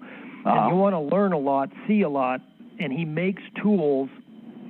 He just makes tools in a blacksmith shop, and man, it's just a neat place to learn and see what he's got. And so anyway, I wanted to throw that in. So. Excellent. No, appreciate it. And again, guys, well, repeat that a couple more times, please, for everybody. It's Black Bear Forge. It's a guy in Beulah, Colorado. Black Bear Forge. It's pretty neat guy, neat site. Thanks. Excellent. Bye. Thank you. And again, guys, what do we need this for? Well, here's what we're building right now. I'm going to be quiet. I'll tell you what's going on. We're doing artillery. We're doing straight tube artillery right now. We're doing other fun stuff that's big bore. Is it going to be, will it do everything everybody else? Nope. It's going to be designed to put a sable round downrange, very tight, very accurately, one-time boom. And again, it's designed to give you that first shot capability so that when the time comes, if you got more than one of them going off, look at it kind of like, it's the Russian solution from World War II. It's either going to go boom and go up and go downrange, and for that we need the technology we're looking at here, because when the Russian commissars betrayed their people and murdered the officers who knew what was going on, so that the panty waist Antifa types, just like the Fruit Loops you see, the hairball coughers that you see in America, shot the people who had some clue about what's going on. And everybody always asks me, how could that happen? That just couldn't happen. Look at what you're seeing in America right now. You want to see how it's happening? We've talked about this for years on this program. If you want to understand crazy town hairball coughers, look at what you're seeing. What are they demanding right now? Well, I want the police gone. Guys, imagine that same kind of nutcase as a commissar, a Fruit Loop nutcase frothing at the mouth, queer as a $3 bill, Trotsky glasses wearing commissar. Look at the movie Enemy at the Gate. Now, if you want an image, go look at Enemy at the Gate. Remember that piece of crap that was the political hack? We need to give them hope. Yeah, right. You're living in a communist state, and the commies want to get you to fight and kill for them, so they're going to give you hope. Well, if you watch how they operated, and you see how they operated, the commissar, his job was to shoot you in the back. Well, that's exactly what they did. And you know what? Because of that, Russia lost all of its artillery. Russia lost its total tank superiority. Russia lost everything because these hairball, frothing at the mouth, Antifa-type, panty-waist commies shot and murdered the people who actually knew what they were doing, because people let them get away with it when that little minority of Jewish pieces of trash should have been executed flat out. Now, we should all learn that lesson and know, who do you put a bullet in first? Whose ass do you put a bullet in first? That stinking frothing at the mouth commie that's behind him. The other one, there's two of them. There's two layers. Yeah, the one in front, he gets a bullet. But you want to hit that bump in the curtains with the tentacles coming out that are playing all the different sides. And those nutcases, are the kind that lost total superiority. Why? Because, again, this is how the insane are when you're dealing with them. Look at the insane that you have with this coronavirus coffee filter crap. And those are the ones that are supposedly the not communist ones. No, they're just the other communists. They're the other monarchists. They're the other Fruit Loops that you're having to deal with, the Prozac prodigies. Well, because of that, Russia had to scramble, and they didn't build all of that fine high tech that they had before the war right away, because they couldn't afford to and didn't have the ability, and lost a bunch of their tradesmen, in addition to losing a whole bunch of their other skilled labor to the battlefield overrun that took place along, the Ukraine and a good chunk of Russia, and because they had to move materials. So what they had to turn to were mortars and weapons that required, systems that required less sophistication. And what they made up with in terms of sophistication was mass. Mass. If, like I've told you before, imagine this. If everyone, well, let me give you an example. It's Weapons Wednesday. Okay, let's think about terms, ideas on a battlefield. Why is it every soldier in the U.S. Army doesn't have a 40-millimeter grenade launcher? I mean, Grant, we have a designated grenadier. He carries a 40-millimeter grenade launcher. Why is it we don't have every soldier carrying a 40-millimeter grenade launcher? Let me ask you something. Do you realize how devastating? I've told you this many times. If I give every one of you, if I teach you all to use rifle grenades or 40-millimeter grenade launchers, which both have the same application and comparable, actually the rifle grenade has greater potential for destruction by the nature of the warhead, the type of warhead I can choose. Imagine 120 people aimed at one target, and each one firing 2 rifle grenades or 2 40-millimeter launched grenade, devices, be they HE or an AP type. That's like a Russian Katyushka. That's like a Russian multiple rocket launcher when they hose down an area with a company or even battalion strength units like that of launchers. Now imagine if everybody is carrying 40-millimeter, or we teach everybody about the use of rifle grenades, and rifle grenades can be home built anywhere. Imagine 100 people, well, the first thing you're doing is everybody loads 1 grenade launcher. Everybody knows how to hit because you've practiced with them, and it's cheap and affordable to practice with rifle grenades. They're the most affordable of all the training aid tools you can build in an anti-tank and anti-vehicular or anti-bunker or anti-personnel device. Did you know that? The launch projectile can be used over and over and over and over again, literally. And all you have to spend is the money it takes to build a rifle grenade launching blank. That's not a regular training blank, a rifle grenade launching blank. I've explained this many times. But what would it be like to be on the receiving end of 120 of those coming in at you, with everybody pointed to the same location? Well, they've got counter battery radar. Won't do them a damn bit of good when this happens. And immediately, even if you just fired, if every man fired just one, and then moves. Do you realize what kind of devastation, forward motion devastation you can create? Talk about close-in support. Now, here's the thing. You got 2 of them with you. Every man carries 2. You fire. You let 120 of them loose times the company. The company advances as the first detonations are taking place, and then while you're moving, you've refixed another grenade. You've affixed another rifle grenade blank to the chamber. And then on 3 bleeps from a whistle, you all drop to one knee. You all aim your rifle grenade in the general direction of the asshats you wanted to hit. You fire. You're advancing while you are literally providing your own indirect fire support for disruption. But guess what? You still have your mortar support to the rear. You want to talk about saturation? This is something where, again, they don't want you to think this way. They don't even want you to have a seed like this planted in your brain. I know we got a caller. One more thing here I'd add to that. Here's a real crude idea.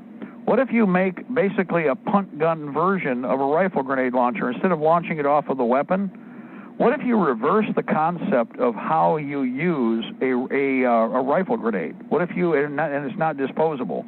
You take, for instance, seamless pipe, proper dimension. You put a snap cap inside, actually, so that when you drop the pipe to the ground, it strikes.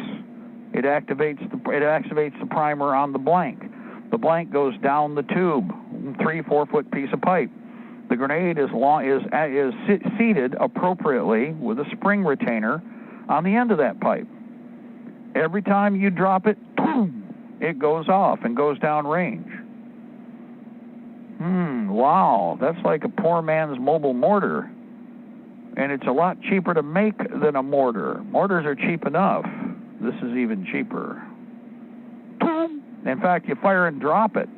You have a bunch of them ready, almost like mortar spears. Now, you know what? This is not an idea. Mark's not the only one who thought this up.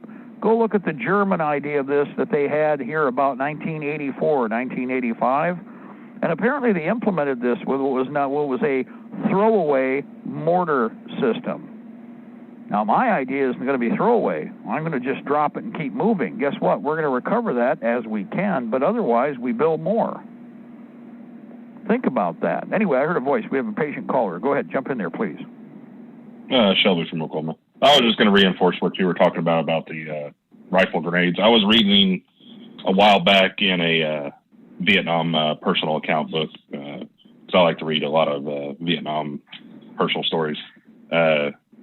There was a book I read basically was talking about the same thing using the rifle grenades. They implemented a concept where they got off the helicopters and they were assaulting a tree line or whatever, and they all, 60 to 70 men fired 1 to 2 rifle grenades, and then they rushed forward after they hit and stuff, and they were able to actually assault the position, pretty much accomplish their mission and assault the position really quickly and stuff. And it caught the MVA off guard. In fact, again, you want to talk about shock and awe. It's a little mini shock and awe system, only from the infantry's end. And the neat thing is, I got to admit, we always said, well, why do they want the flash hiders on the AR-15? Let me point out something. The flash hider on the M16 and the AR-15 rifle is a grenade launcher. Now, for those of you who don't understand that, go through your history books or go through some of the information you can find. You'll see images, especially the early black and white images showing the M16E1 with even the Energa grenade system, the Energa anti-tank rifle grenade, mounted on a standard M16 E1 or A1 rifle. Now here's the trick. Everybody goes, well, how does that work? First of all, go look at a Mark 7 or any of the Spigot grenade launchers. When you can see these at the gun shows. When you go, ask the guy, hey, can you pull that out of the pouch for me? They may have it in the pouch, and you can't handle it. Okay, well, how about you pick it up for me so I can see it? And what you do is physically look at what they do. There is on any of the Mark 6, Mark 7, and 8 and 9 series. There aren't many of those around.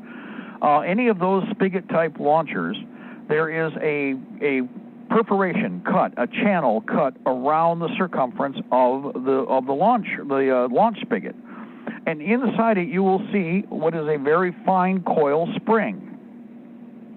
That coil spring is about the same gauge. Let me give you a little hint. Hold on here. Maybe you can hear it. Maybe you can't. Hear that right there? Hear what I'm doing? You see the little spring that's inside this little pen I'm carrying right here? You can't see it, but I'm going to describe it. You take that spring out, you put that around inside that little channel. If it fits, it's got to be the right dimension. It needs to fit and seat so that about 50% of the spring is exposed in that little channel on your M16, A1 or A2 flash hider. Now, the same kind of spring is on the Mark 7 launcher. What does it do? When you push a rifle grenade down onto the flash hider or onto the spigot launcher, and by the way, the flash hider is a spigot launcher, that spring creates tension and holds the rifle grenade in place and creates just enough adhesion so the thing won't roll off on you and fall onto the ground, number one. Number two, it creates just enough resistance so that you get a consistent resistance and retention factor when you launch it so that you will get a specific given distance that is consistent with your rifle grenade sighting system if you actually have one attached to your M14, M1 carbine, 1903 Springfield, or M14 M1, etc. So that little spring is a retainer. It's just a tension device.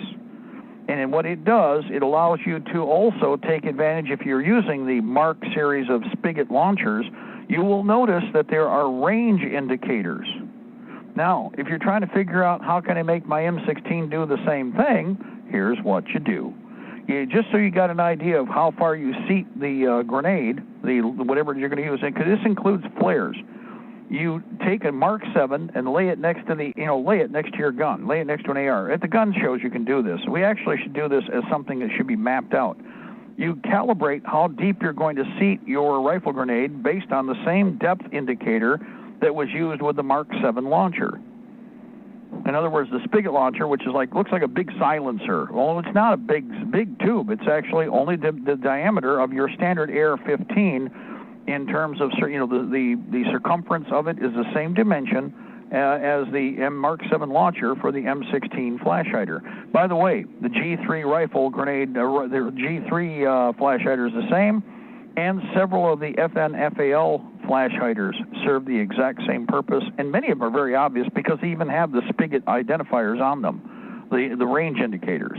And some of those FN-FAL types even have an integral fixed pop-up rifle grenade sight when you do use the rifle grenade. Now, you do not use a ball round or you will kill yourself. You do not use a rifle blank because the rifle blank standard for training does not have sufficient energy to launch the projectile, or launch the projected, rifle grenade. However, there are rifle grenade blanks, or you could build new rifle grenade blanks utilizing the formulas that are readily available over the counter, and what you use is a star shell crimp blank that you then empty out and then reformulate to accommodate the standard charge. Congratulations. Hey, Mark. Now you've got an anti-tank or illumination launcher. Go ahead, caller. Jump in there. It's Edward. Craig will not be live this next hour. He's broken down. I'm trying to get the location. I may end up giving you a call to see if we can get some help in his direction. Okay, yeah, let me know as soon as possible. That'll be good. All right. Very good. And again, Craig from Ruben Knowledge won't be live tonight. Well, we'll see. Maybe if we're lucky, he's only got 10 minutes, so yeah, we'll see. Another thing here real quick, all the steel handling, metallurgy, everything else, well, there are a lot of other things that need to be built that can be crude, rude, and still be effective. Understand that some of the things we're going to build are one way, but fuga, the fuga, or fugas, as you'll see it written. We'll pronounce it the way it's written. It's like cache, right? No, Mark, it's a cache. No, my sergeant, who was talking to me, told me that we are going to build caches, and we're also going to do fugases. Okay? So if the Sarge says that, I'm going to copy and duplicate what my sergeant said, who was very adept at building anti-personnel devices, and he loved building fugas. Basically, big cuppy metal things with a charge on one end inside, a wire to command detonate them electronically, and all kinds of junk put in front of the charge, glass, rocks, chunks of bone, doesn't make any difference what it is, some cardboard plating, a gallon. Here's a real mean trick for those you don't know about making a 55-gallon fugas. And by the way, this applies. It has to do with gasoline. You take a 1-gallon metal can of gasoline, put it in the middle of the charge area, gellify it, by the way, to make it into napalm. You put that in the middle with all the other shredded junk, and what you have is a hellacious, it's basically a devil flame. It is a shredder for anti-personnel use. You will see variations on this demonstrated. Sometimes there's stuff out there on the internet. You have to look around the world to see what you can find that somebody might have finally posted. But one of the instructors that I had is the man who actually was given credit for inventing the model that was base and standard for Vietnam. He was with Special Forces during the middle of the war, and he was quite proud of his invention because the model that he made became standard and uniform for site defense all across the southern Vietnam area of combat.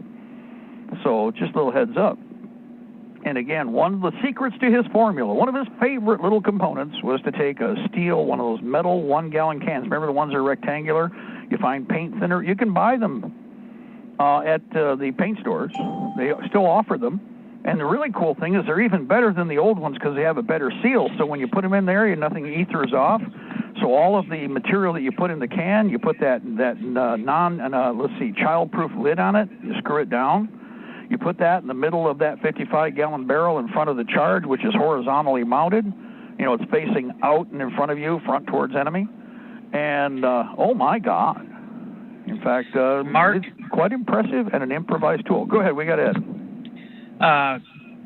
Craig says he's okay. He's near your 20. If he needs any help, he will contact me, and I'll let you know. But near Baker Road. Oh, okay. Great. He's in spitting distance then. Very good. Yeah. Not good because he's got a car problem, but again, we'll find out, so we can do what we can.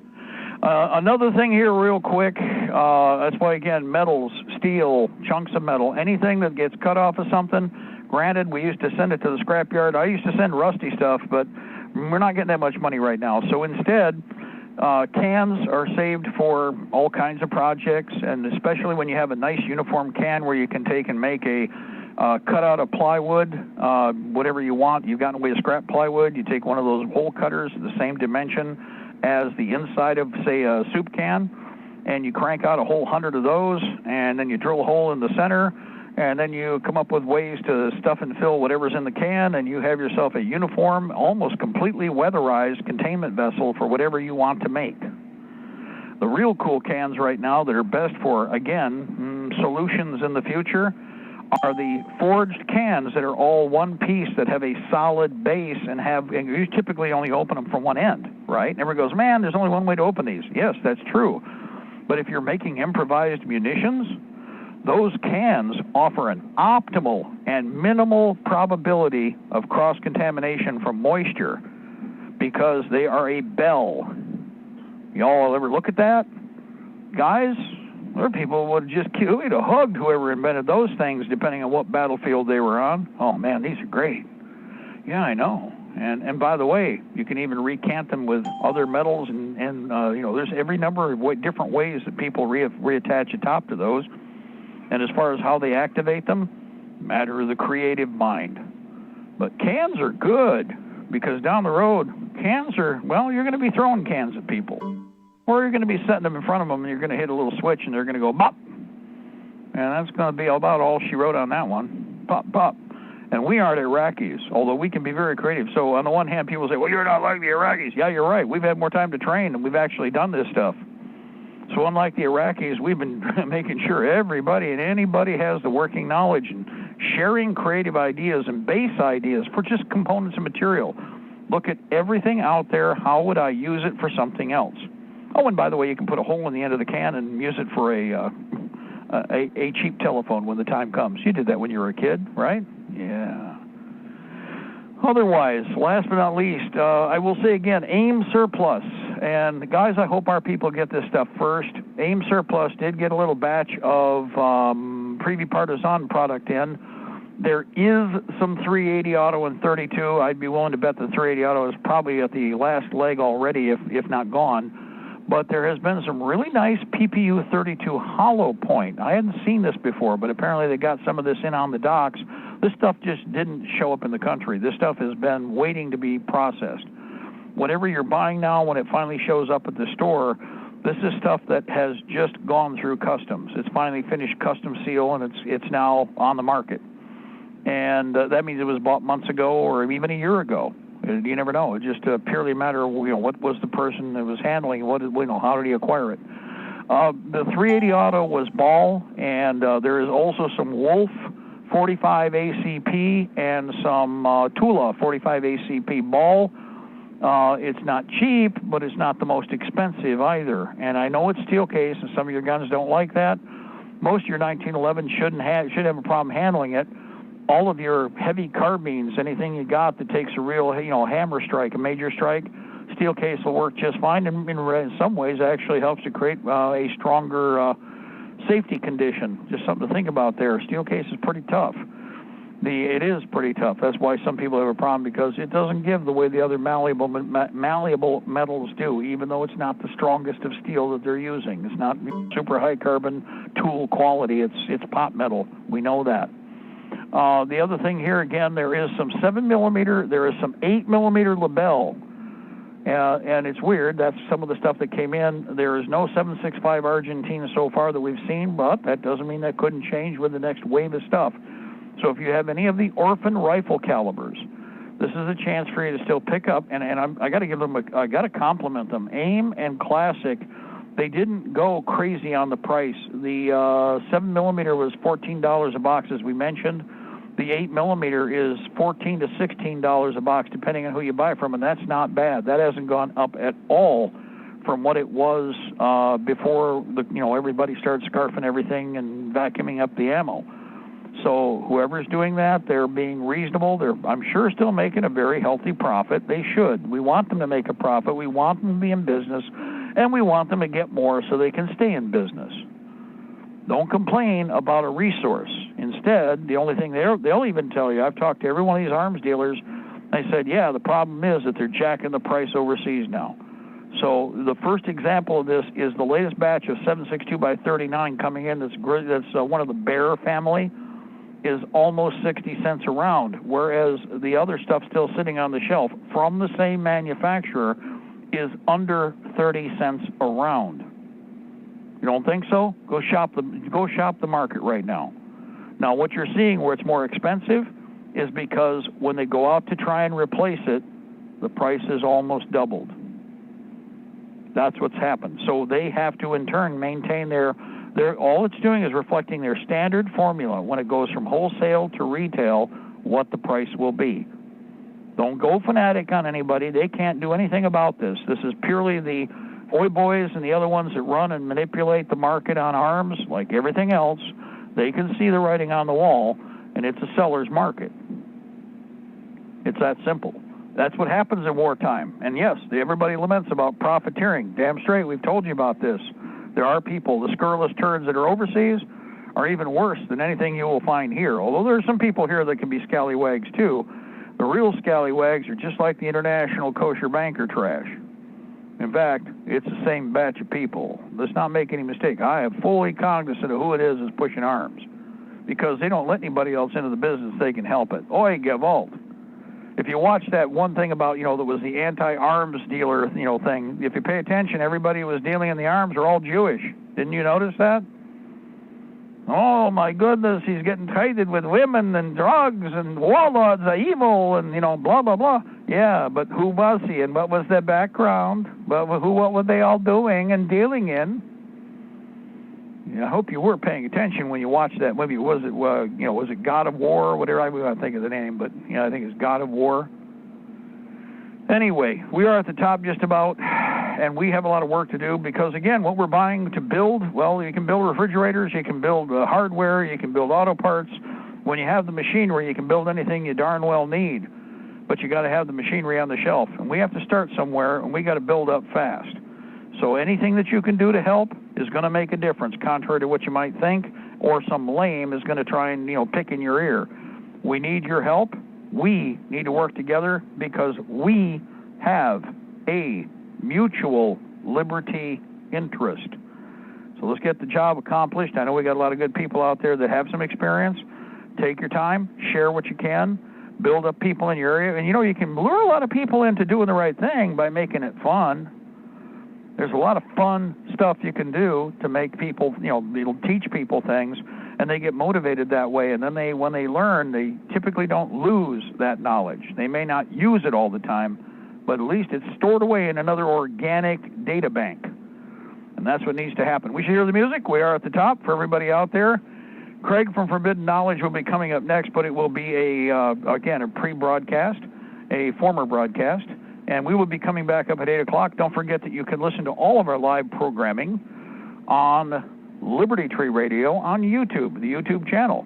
When you get there, remember it's a real quick plug and play. So for a lot of you guys that are using your cell phone, if you have a YouTube app, which a lot of you do, it's easier for you probably to plug in, and you won't have that many interruptions that I can think of. I can't see why. But you're able to listen in, and you're not fiddling on the phone, especially for you guys that are mobile. I know this is a big issue. Don't need to see you in the ditch playing with the phone, trying to get on Liberty Tree Radio. So if you go to YouTube, pretty quick button, click. Then when you get there, go to Liberty Tree Radio. You can have that set up as a direct link, and go to the first video you see there, which will be the live feed. You're done. So you can take only a second to break from your time driving. And you don't do it while you're going down the road. And then when you're plugged in, head on down the road again. Anyway, we should be hearing the music. We are at the top. I hope. For everybody out there also, again, don't forget, if you'd like to donate, you can go to libertytreeradio.4mg.com. When you get to Liberty Tree Radio, there's a donate key on the right-hand side. There is a donate key at the top of the page. Take the time, plug in, and if you see in your heart, donate what you can. I will say that we are, yes, looking at shortwave again. Actually had somebody contact me. I'm going to get back with them, and I think what it is there's been people asking, why aren't we up on what we were on before? I'll do what I can, and if we plug that in, we'll give you the frequencies as soon as we know what's going on, because that is another dimension we do need to cover. We do need feedback from it, though, too, and we need people to listen in to give us an indicator of where we are being received. And I know that we actually had some pretty good hits across the middle and southern part of the United States. Up here, it is a catch-as-catch-can thing, but that's the nature of shortwave, so we won't be surprised. Somebody's asking, hold on here. One more time, those the 32 ACP pistols, there are several different locations, but jgsales.com, it's on the front page. They are Zastava 32 ACP used. They're probably cop shop pistols because they are used, but there are spare magazines available. They're an all-steel pistol as far as I can see. I did a little quick read there while one of our listeners was talking, and was able to catch up. I had to do three things at once here while we're on the air. And again, for everybody, we should be hearing the music. We are at the top. Hopefully Edward is... Well, maybe I'm not connected. Am I connected? I know I am. There we go. God bless our republic. Death to the New World Order. We shall prevail, ladies and gentlemen. The Emperor's on the run. We're in a march. I'm going to get out of the way. We got a lot of work to do in this 1 hour we have to catch up. And we'll be back at 8 o'clock. Meanwhile, Ed taking over. Craig from Forbidden Knowledge coming up next. Pre-recorded program. God bless. Bye-bye.